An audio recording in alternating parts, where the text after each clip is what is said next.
Hello, my name is Marcus. I'm the compiler of a collection of therapy quotes entitled Psychoanalytic Self-Awareness Quotes. This is TQ 252 to 258. Therapy quote number 252. The manner in which the client treats the analyst offers clues to the way the parents treated him as a child, contemptuously, derisively, disapprovingly, or by making him feel guilty, ashamed, or frightened. So Bergler calls that the negative magic gesture. He's treating someone else the way he was treated to try to communicate how he was treated. And the therapist is meant to understand that and create a narrative and to help him understand it and help him digest the memories around this. So the client may have identified with the aggressor, projects his wounded inner child onto the therapist, and does to the therapist, doing to himself really, doesn't realize it. He's caught in that repetition compulsion gone awry. So he's preserving the split. He's denying the inner ambivalence, but he's trying to get in touch with his inner ambivalence. But he can't, so he projects it out. So he fantasizes that the therapist is himself as the wounded inner child, and then he treats the therapist, whom unconsciously to the projector is the unconscious wounded child himself, and now he's the parent. Now he's, they call this identification with the aggressor, and he's going to do to the therapist or himself to demonstrate what he's doing to himself is what his mother did to him via the therapist as a proxy, something like that. Yeah. So that's why the therapist is often makes this kind of guesswork. The way you're treating me, it's so out of proportion to the reality of the situation. It doesn't make any sense, because he's engaged in a secondary delusion. So the therapist will carefully try to interpret some of this and offer a construction, like a poem, basically. So if the therapist can give the client back a poem about him, the personalized poem, it can be helpful to him, right? TQ 253. All games in Eric Berne's transactional analysis model develop out of unresolved symbiotic relationships with discounting as the mechanism and grandiosity as the justification. So here again, there's reference to the unresolved symbiotic needs, right? So from birth to 6 months, that's the stage of symbiosis. The mother and the baby are one, they're fused, it's an extended womb, and if that phase goes awry and the symbiotic needs don't get met, or if there was a negative symbiosis and there's a problem there, then the baby identifies with the aggressor again. And then Eric Berne compiled all of the techniques the person with a narcissistic pattern may use to put the other person down, because he's identified with the aggressor. Remember, in that symbiotic egg, the baby doesn't know where he ends and his mother begins. He even thinks it's theorized that the mother is sort of an extension of him. So if all of these thoughts from the mother are in this symbiotic orbit, and the baby hasn't had a chance to form his own thoughts, and he's being impeded by his mother's thoughts, to deal with the anxiety, he's engulfed. His thoughts are engulfed. So that's the child somehow adopts them or incorporates them, and it becomes part of his psyche.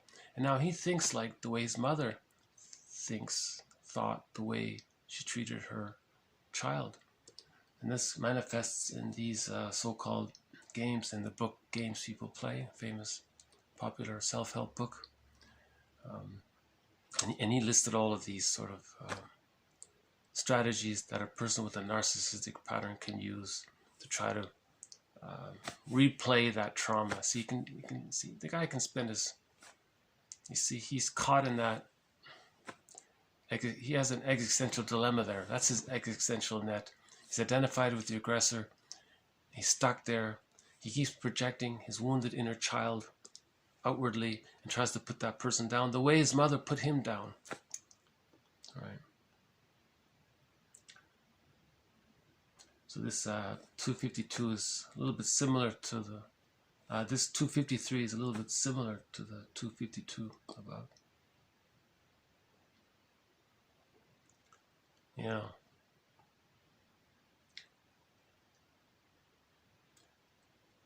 I'm not sure how much of one of Eric Berne's main contributions is the idea of ego states, the child, parent, adult. Everybody has these three ego states. So you want to look at, between two people, which ego state is talking to which ego state in the other person. He had that kind of model. But he said that the parent ego state is actually the identification with the aggressor. It's the child who identified with the aggressor. He says the adult ego state is the true parent. You see? So the child is the one down, and the parent is the child trying to reverse roles and be the one, you see. So the adult is the healthy ego. And he's famous for these catchy, the names for these games, you know. Anyways, they're easy to find online. 254. A therapist is a person who plans to make a client feel that there is more to him than he thinks. Right, so if he can heal the inner ambivalence, he's going to find himself. There's more to him than he thinks. But if he's caught with that inner conflict of psychic splitting, and he's stuck in that insecure attachment style, he's missing out on his real self. So the therapist wants to help him mourn by assimilating his experiences to reach the psychological birth. Then he finds his emotional freedom and his and he finds the capacities of the real self with that. So that's encouraging, right? The therapist is someone who plans to help a client feel that there is more to him than he thinks. Right?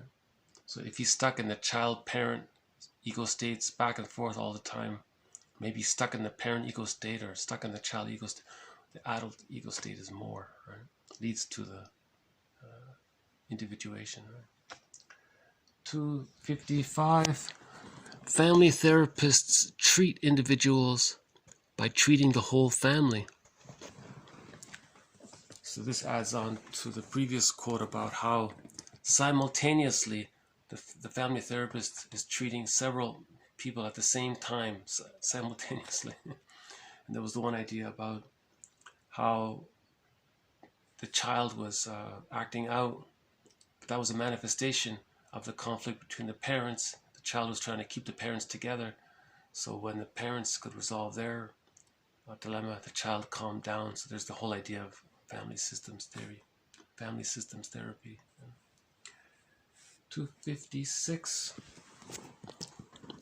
Although our common sense explanations for dysfunctional behavior may seem plausible enough, they're almost always a cover-up for a grim unconscious belief. For example, quote, "If I am successful, my parents will be hurt." So maybe there's that separation anxiety. Parents said, "Don't leave me, don't ever leave me. If you leave me, oh boy, I'll be..." So the child thinks if he's going to be successful, it's like he's leaving her. So there's that unconscious guilt. This quote comes from a book called Hidden Guilt. 257. Hidden guilt is usually based on the unconscious idea that we have hurt or are in danger of hurting our parents or siblings. The irrational belief that by succeeding or being happy, we will somehow become responsible for their unhappiness. So he calls this hidden guilt. the book got updated to Invisible. Oh, no. Originally, this book was called Invisible Crimes. The child thought he committed some kind of crime. And then when they republished the book, it was called Hidden Guilt. And why this occurs, 258? Due to the child's omnipotence and magical thinking, it is psychologically easier and safer for the young child to blame himself, than to face the distressing fact that they must depend on an incompetent or rejecting parent. So what should the child do? The child is in a negative symbiosis with the parent. The mother's misattuned. He doesn't understand the child's messages. So that from the child's point of view, this is a rejecting, incompetent parent. Can he accept that? He can't accept it. So the feelings, so what he does to fantasize that the mother's good enough is to take the blame and think that it's because of his magical thinking. He somehow thinks he's responsible for it.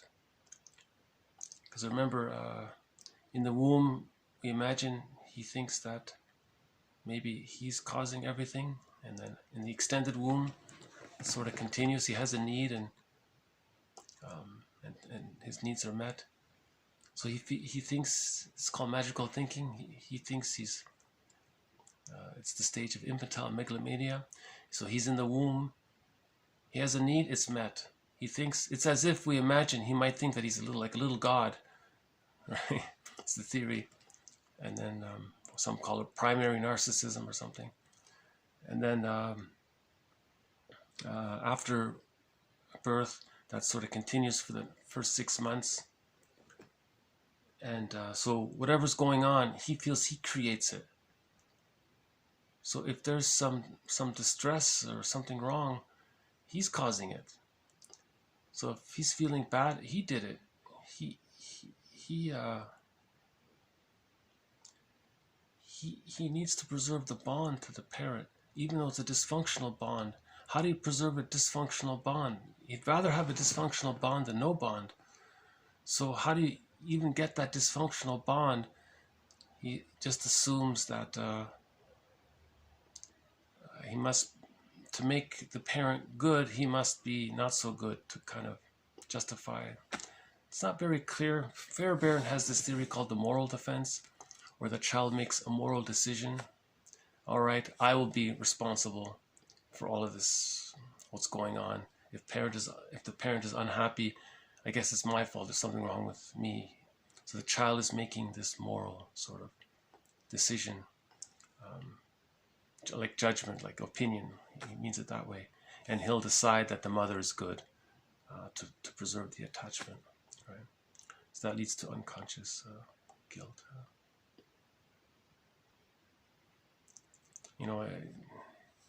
Somebody suggested, on Mother's Day, why don't we have another day called Seeing Both Sides of the Mother? Let's acknowledge, yes, we acknowledge the positive side, but notice how there's no, and we're not acknowledging the other side. So why don't we have a day where we acknowledge both sides and to see her as a person instead of constantly praising her on a pedestal? So there is the loving side, which is important for our attachment needs. But splitting precludes mourning. If we're ignoring the other side and we maintain that split, we're missing the psychological birth, right? We have to integrate the splits. Right? Okay, so I'll just do a quick read through. The manner in which the client treats the analyst offers clues to the way the parents treated him as a child, contemptuously, derisively, disapprovingly, or by making him feel guilty, ashamed, or frightened. All games in Eric Berne's TA model called transactional analysis develop out of unresolved symbiotic relationships with discounting as the mechanism and grandiosity as the justification, the entitlement. Right? A therapist is a person who plans to make a client feel that there is more to him than he thinks. Family therapists treat individuals by treating the whole family. Although our common sense explanations for dysfunctional behavior may seem plausible enough, they're almost always a cover-up for a grim unconscious belief. For example, if I'm successful, my parents will be hurt. Hidden guilt is usually based on the unconscious idea that we have hurt or are in danger of hurting our parents or siblings. The irrational belief that by succeeding or being happy, we will somehow become responsible for their unhappiness. Due to their omnipotence and magical thinking, it is psychologically easier and safer for the young child to blame himself than to face the distressing fact that he must depend on an incompetent or rejecting parent. That's a great little book, just a little thin little pocket book called Hidden Guilt. There's a lot in there, you know. It's a good little self-help book called Hidden Guilt or Invisible Crimes. That's out of print. I think Hidden Guilt can still be found. Okay, so there'll be more quotes on negative magic gesture, trying to communicate what happened to us. More quotes from Alice Miller ahead, and more quotes on what the therapist is trying to do, how he's trying to help heal the personal synthesis and deal with the ambivalence so that mourning can take place. Mourning leads to whole object relations, which leads to Ubuntu and the psychological birth, and with that, access to the real self and the capacities of the real self. And this whole topic of unconscious guilt will follow up on this as well. So thank you very much. This has been TQ 252 to 258. More to follow. Thanks again. Bye for now.